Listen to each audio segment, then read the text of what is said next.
Guys, Asher coming at you today with another Raid Shadow Legends champion guide. Welcome to the video, guys. Happy to have you here. Today we're going to take a look at a rare champion from the Geargrinder tribe. His name is Geargrinder. He was added about, a year ago from the time of this recording, a non-legacy champion. And I remember when he was added to the game, I wasn't super keen on his kit, but he really grew on me in the build that I'm going to share with you guys today.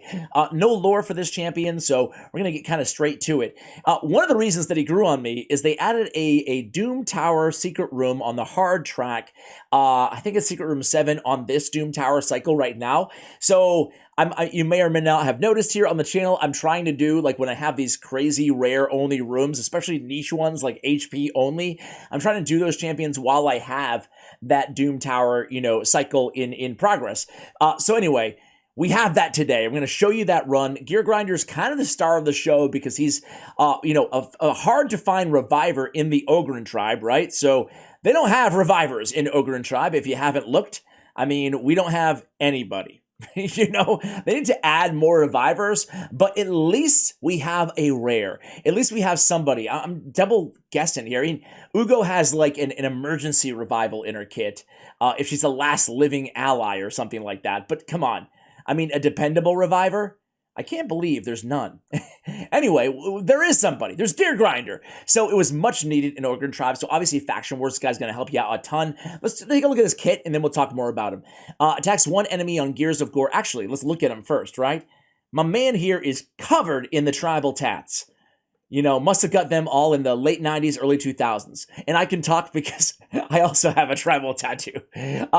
So my man here, he's got the big helmet. He's got the like we talked about, the tattoos. He's got these massive gear-like gauntlets on.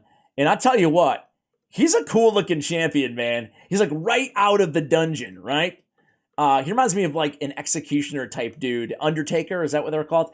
From the like a real badass one, Anyway, back to his kit. HP-based champion. Back to his kit, attacks one enemy, has a continuous heal buff on this champion for 1 turn if the attack is critical.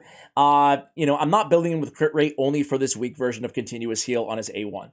Healing Splatter. Heals all allies by 15% of their max HP on a 3-turn cooldown. Not that good of a heal, but honestly, sometimes that's all you can get. There's not a lot of healers either in Geargrinder tribe. So, again, for Faction Wars and for the HP only secret room, fantastic there because heals are hard to come by. You can still get the healing masteries, and it applies to this heal as well, obviously. So, we can make it a little bit better, but we're always looking for based on this champion's max HP, not allies. On his revive, it's a 5-turn cooldown. Revive 1 dead ally with 50% HP, 50% turn meter.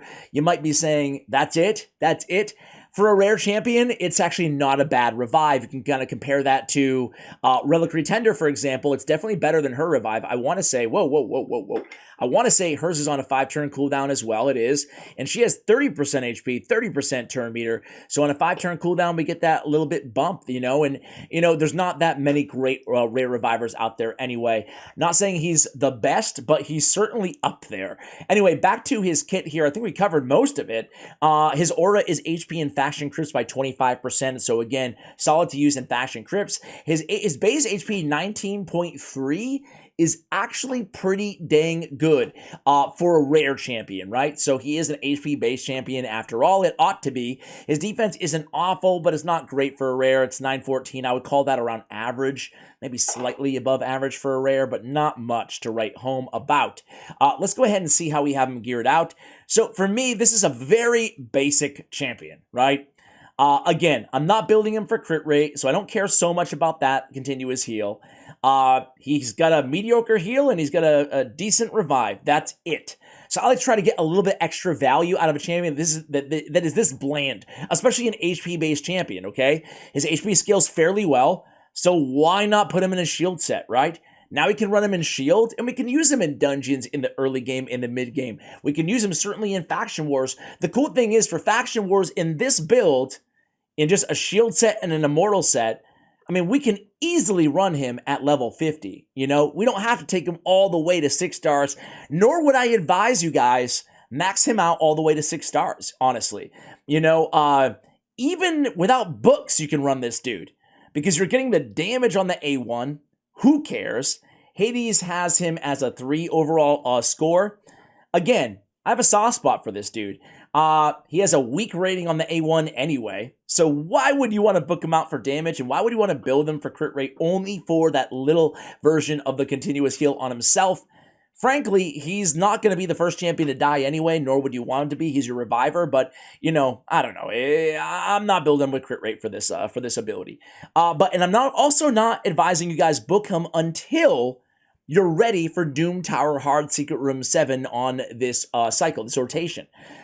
Then I think he's worth taking all the way to 60, fully booked out, for those extra heals on the A2 and to get that revival down from a 7 to a 5 turn. But for Faction Wars, 7 turn, you might be able to do just fine with that. And his heal, again, it's better, obviously, when booked. You can get extra bang for your buck from the heal and the cooldown. But oftentimes, you just need that reviver, So definitely see if you can get by with this champion that way before investing in him all your rare books. So for Masteries on this champion, guys, the cool thing is you don't have to go with Masteries. You don't have to master him up at all until you're ready again for Doom Tower Hard Secret Room 7. Before then, though, you can get by without War Master. I mean, a little bit extra damage against the red boss or whoever you're attacking in any dungeon that you're using him on isn't going to be, hopefully, the game changer. If that's going to be the game changer for you, you probably have bigger problems on your squad. But on the support tree here, I think there's no reason to get rapid response nor lasting gifts in his kit. However, he is bringing the shield because he's in a shield set. So going with Shield Bearer, and I guess these Masteries are okay. I'd probably otherwise, instead of rapid response, go with Life Drinker. And there's really nothing wrong with going defense tree and support tree as well. I do like picking up the HP along with, obviously, the healing Masteries here on the left. But again, Masteries, I would not say they're, they're a must-have mandatory, even if you're using him in the secret room, It's nice to get those extra heals, but really save your energy, save your, mastery farming time on this champion. I don't think they're really necessary. So, nice to have, but not necessary. Shield set, Immortal set, in terms of accessories on this champion, we have no need for accuracy, no real need for crit rate other than the A1. If you can get the crit rate, sure, why not? I mean, right now I'm showing him with 60% or so crit rate. That's going to be pretty solid because, we're going to get that heal sometimes. HP on the banner. We have HP on the amulet, and you guessed it, we have HP on the ring as well. Trying to maximize his HP because he's in a shield set after all, 30% of the wearer's HP. We have speed on the boots with HP. We have HP percentage on the chest, and that's right, HP, ladies and gentlemen, on the gauntlets as well.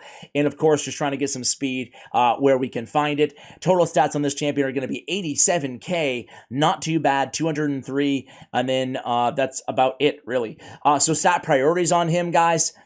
HP, a little bit of defense. He's a very easy champion to build. Some speed, cool. That's it. Speed, I would say, is a nice to have, but still not even absolutely necessary on this champion in terms of like stacking him super high. So that's it, man. That's the whole build. That's the champion. And again, I stress, I like this dude. I feel like I've been kind of ragging on him, saying you don't have to. I just want to save your resources. I'm not going to sit here on this channel and tell you that every champion is a must take to 60, right? Because that's not the case at all. If I pulled him on my free-to-play account, I would do exactly what I just told you guys to do. Level 50, no masteries, no books. Just use him in a shield set in Faction Wars and in Dungeon Support if I needed a reviver. So Secret Room 7, this is what I'm talking about. It's very hard. These mobs are level 280, and they take freaking forever to kill because there's no good HP damage dealers, at least that I have found yet. So there you go. Rare HP champions only. We're running a Doom Screech, Painkeeper, Gnarlhorn, Geargrinder, and Corpulent Cadaver. That's it. It's a long, long battle. But the cool thing is we've got a shield set and the other team doesn't, even though they do have gear grinders, right? So what you would want to do on this team, I wish they had this like smart AI where I could just say, okay, I want to program it to attack this dude. Prioritize this champion, and then kind of go from there because we'd like to ideally kill their gear grinder.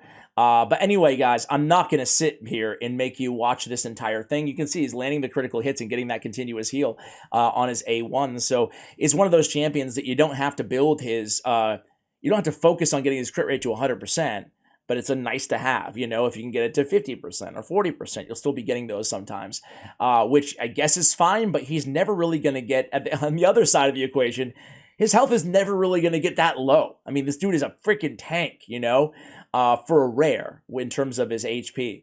So this is it, guys. I mean, the cool thing is, it's not really cool per se, but we can lose during this battle. I think we lose Corpulent Cadaver a few times. I've done this obviously run before. We've lost Doom Screech a time or two. Gnarlhorn, you guys can kind of see. So the nice thing is we do need him. We do need a reviver, at least on this team. If I didn't have him, I would have to re-gear everybody else on the squad. I'd have to re-gear everybody to be, you know, lifesteal gear, regeneration gear, probably more like it because they're not doing much damage. So they'd all have to be in regen and immortal, and frankly, I don't have that much good regen and immortal, so I'd have to mule it all around. It would cost me millions of silver, so at the very least, you could probably make the case. I won't clickbait you too hard on the title and say, this rare champion saved me millions of silver, although I probably should, but I'm not going to. But that's the type of usage you can get out of him, that you don't have to do that for a difficult dungeon like this. And you can see it's going to take absolutely forever. So I'm going to go ahead and put the kiddo to bed, and I'll be back in 15 minutes. All right, guys, so here we go. It's only 23 minutes later. Really, no big deal. The team got the job done here, guys. It is victory with a new best time, 576. That tells you how long this secret room can take. So, oh man, I need to build like a Spy Master or an Ironclad or something like that, because boy, oh boy, that's taken a long time. Anyway, guys, I'm going to let you go there. Hopefully you enjoyed this guide on Geargrinder. Pretty cool champion if you need what he's bringing to the table. I guess you could say that about anybody. Anyway, guys, thank you, and as always, take care, guys.